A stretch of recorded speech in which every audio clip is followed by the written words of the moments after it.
The guest of honor, Mr. Deepal Surya, who will deliver the convocation address, will be introduced by Dr. Trevor Mendes, Head of the Academic Affairs of the Postgraduate Institute of Management. Mr. Deepal Surya is a much respected corporate personality with over 4 decades of industry experience, and out of that more than 15 years at board level. He proudly claims that he started his career as a sales clerk. He is a fellow member of the Chartered Institute of Marketing UK, fellow member of the Sri Lankan Institute of Marketing, and holds a Masters of Business Administration from the University of Sri Jayewardenepura. He is also an alumni of National University of Singapore, Asian Institute of Management, and the Stanford Business School of USA.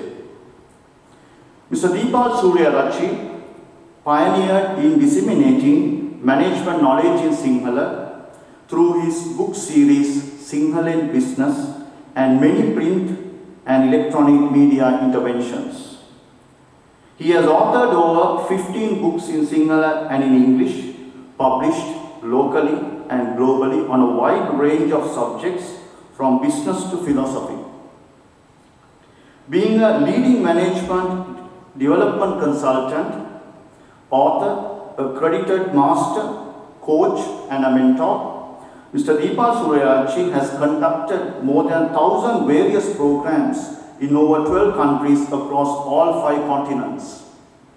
He serves as an independent non-executive director of AIA Insurance Lanka PLC, Pan Asian Power PLC, Siapata Finance PLC, Singer Sri Lanka PLC, Kalani Cables PLC, Lanka Shipping and Logistics Private Limited, Prime Lands Residencies Private Limited, and as a member of the Board of Management of the Postgraduate Institute of Management PIM. He is a consulting partner of RBL Group of USA and the Managing Director of SATI Human Development Institute Private Limited. He functioned as the Managing Director of Aviva NDB Insurance PLC, Commission of Sri Lanka Inventors Commission, and as a non-executive independent director of Sampath Bank. And also he is the past president of the Sri Lanka Institute of Marketing and served on a number of presidential task forces, national bodies such as National Administrative Reforms Commission, National Authority for Teacher Education, Ceylon Chamber of Commerce, and so on. He also served in UNDP in Nepal. He has been recognized by Sri Lanka Institute of Marketing, Sri Lanka chapter of CIM, PIM, Sri Lanka Insurance Institute for his wide-ranging contributions. I now cordially invite Mr. Deepal Surya to address this graduation ceremony. Thank you. Thank you, Dr. Trevor, for the kind words. Vice Chancellor, Director of the PIM, Deans of the University of Sri Jayewardenepura, members of the Board of Management and Board of Study, members of the academic and administrative staff, dear graduates and their well-wishers, ladies and gentlemen. I am indeed grateful and honored to stand in front of you almost after 2.5 decades since I was where you are today. I recall with gratitude all those who guided and supported me in my own MBA journey. If not for them, I would not be here today. First of all, let me congratulate every one of you who graduated today from this prestigious institute. Your loved ones and even your colleagues may have played a role in your success, as the lady who spoke with a few minutes before me confirmed. I salute all of them as well. One of the most powerful lessons I learned having done the MBA is that there are hardly any individual achievements in life. Let me illustrate that with a very personal incident. I got married while doing the MBA. A few months after the marriage, I had to take my wife to a doctor. The doctor's appointment was clashing with the lecture at PIM. If I skipped the class, I would have missed the required attendance, resulting in a repeating of that subject. It was Professor Tilak Fonseca's class, and he meant business. Excuses were very difficult to come by. On the other hand, my wife's condition meant that she sees the doctor on that very day. Finally, I asked one of my colleagues to take my wife to the doctor. My wife, of course, very kindly agreed to go to the doctor with him. I somehow scooted out during the tea break and made it to Navaloka just in time to see the doctor with my wife and release my friend. This was only one instance that goes to prove that my life and what I call my success is not only mine, but so many have contributed to all those achievements. This realization alone is worth the entire MBA process for me. It makes me very humble. As the PIM's advertising slogan suggests, from today onwards, you are called an MBA or an MPA. In other words, a Master in Business Administration or a Master in Public Administration. Historically, a man who has people working for him, especially servants or slaves, was called a master. On the other hand, you're supposed to have acquired a great degree of skill or proficiency in a particular function or a discipline. Though the first definition may be true in some instances, what is relevant most is the second definition, to be a master in business management. With mastering the craft of managing, you unleash the potential that is within you to lead teams, organizations, and eventually the nation. So I wish to explore the concept of mastering. In organizations, what do we really manage? However complex the business organization is, all what we do is managing people, processes, and policies. All organizational activities can be classified under these three topics. After studying so much about business and so many theories and models, perhaps you may not like me taking such a simplistic view about business organizations. In managing these three areas, all what managers do are making yes or no decisions and executing them. That's all. A decision is selecting one from two or more options based either on the past experience, knowledge, or an assumptions about the future. Even if you use gut feel, it's an assumption about the future. And you do that in the present moment. However complex the decision-making process you follow, eventually manager's decision got to be a yes or a no. When making decisions, we always think it is the right decision. Nobody makes wrong decisions. Whether it is right or wrong can be determined only in the future. Ideally, the best decisions are those that are right by the enterprise. Ideally, a leader must first consider the interest of the enterprise, then his or her division, and finally self before making a decision. At the national level, It should be the nation first, political party next, and the individual interest last. Managers or leaders fail to make such decisions when they are conditioned or influenced by 4 types of biases or extremes. These are called Satara Agati. I wish to explore these biases or agatis we must try to avoid when making decisions so that we can improve the quality of our decisions.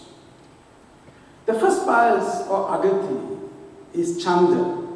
This means strong attachment, liking, or preference. When the decision maker has a strong preference or an attachment towards an option, then it prevents seeing any negatives. A decision taken giving priority to self-interest rather than that of the enterprise is a result of this bias. When a manager identifies strongly with a particular option, then also the decision can be flawed, for she fails to refuse to see any negatives thereof. The second agati is called dvesha, or extreme dislike. This can manifest as angry reactions to dislikes in various forms.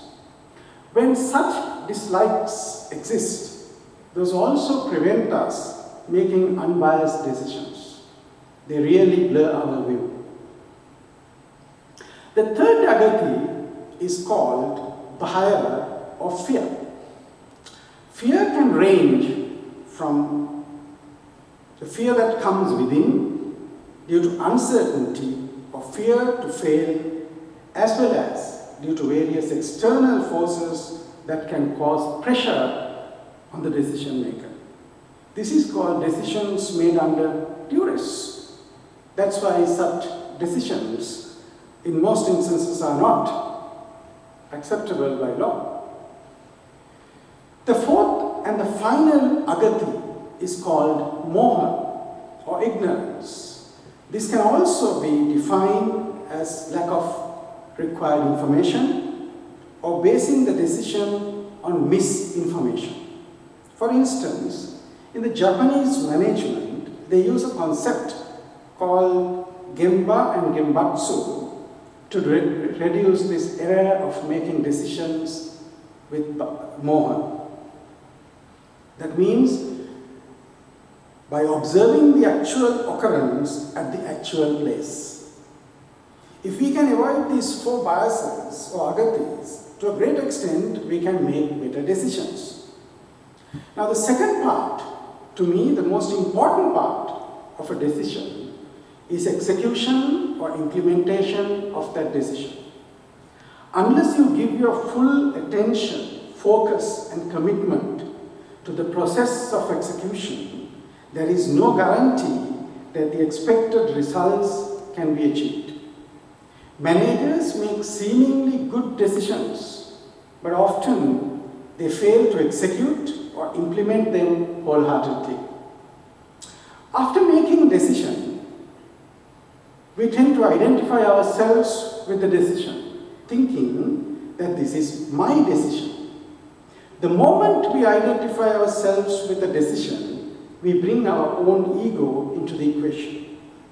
Then we do not want to change the decision even if the circumstances change. But if a manager has the right attitude about making decisions, that is considering them as actions taken at a certain point in time, under certain conditions, with certain set of information and assumptions, but when they are not valid anymore, then such smart manager is bold enough to change a decision. In summary, managers manage people, processes and policies. In doing so, they have to make decisions. In making decisions, they need to avoid the 4 agatis, chanda, dvesha and bhaya. Once the decisions are taken, they must ensure those are implemented and be bold to change them if needed. There comes another dimension we need to focus, since all of this depends on you, the manager, the executive, or the leader. That brings us to the sphere of mastering self that goes beyond mastering business. In the subcontinent, for millennia, we have been finding ways to master self. All our faculties are directed outside. Thus, it is nothing but natural. Most of our explorations are about external world and about others. We are so busy in responding to the demands of these faculties, so much so we forget to look inward unless there is some crisis. Since these faculties command our attention, they are also referred as Indriya. It comes from the word Indra. It means ruler, chief, or master. How true that we are driven by our faculties. Unless we take the same interest that we take to master business management, to manage ourselves, one day we end up paying dearly. The significance of this is beautifully articulated in Dhammapada, the most popular collection of sayings of Buddha. It says, Yo sahassang sahassena sangame manuse jine ekancha jeya attanam sache sangama juttamo. Though one could conquer 1,000 men in battlefield, yet he indeed is the noblest victor who has conquered himself. If one wants to master anything, one has to observe the current situation. To observe, you must pay attention. Paying attention is hindered when attention moves onto other objects or phenomena. This is what we call distraction. Actually, there's nothing that can be called distraction but the change of the object of attention. This is one of our biggest challenges today. As Herbert Simon, the Nobel Award-winning economist, said in 1977, what information consumes is the attention of recipients. Hence, a wealth of information creates a poverty of attention. So to observe, one needs to pay attention. Attention is to focus. To focus, one needs to have silence. Silence means lack of distraction. It is not the absence of external sounds or other stimuli, but a state of being unmoved by different external stimuli or other thoughts that pop up endlessly. True observation is not getting engrossed and losing perspective, but to be able to observe a phenomenon without getting involved. That means observing devoid of biases such as like and dislike. This needs patience and sharpness of awareness. One can observe only what happens here and now. Eventually, the observer can observe the process of observation, leading into a deeper realization of true nature of the observer herself. That the observer, too, is in a constant flux. Such a person is fully aware and alive to what goes on here and now. This level of inner mastery is a result of an enormous amount of energy and a deep level of stillness. That realization is the true unleashing of a potential of the person. Although the MBA or MPA is related to the professional aspect of your life, I do not think life can be viewed in such a compartmentalized manner as personal life and professional life. These are only different roles we play. Thus, life must be viewed as a cohesive whole. Whether professional or otherwise, in most instances, we seem to know what to do, but there appears to be a gap between what we know and what we do. So mastering is about reducing that gap. To master, improve your observation. To illustrate this, let me share a very interesting Zen story. A samurai father wanted to endow his ancestral sword to one of his sons. Obviously, it got to be the one who is the best swordsman among them, the one who had mastered the craft. So to select the best, father decided to set a ploy. He placed a pillow between the door and the ceiling. Whenever someone opens the door, the pillow would fall. Then he asked his eldest son to enter the room. As planned, the pillow fell, but the son was very fast. He could pull the sword, hit the pillow before it reached the level of his knee. Father said, "You're very good, but not yet a master." Then it was the turn of the second son. Same thing happened, but he was much faster and could cut the pillow into two even before it reached the level of his chest. Father said, "I'm impressed, but you too are not a master." The youngest son knocked on the door, and before opening the door, he checked it for any dangers. And he found the pillow, took it into his hand and placed it away. Obviously, that's a sign of a true samurai, to win even without fighting. This level of mastery comes not only by studying and practicing a certain discipline, but reaching a certain level of mastery over self. Now that you have gained a certain level of mastery in management, may I invite you to commence the process of mastering life. In that, I wish and assure you an interesting journey. Thank you and have a pleasant evening.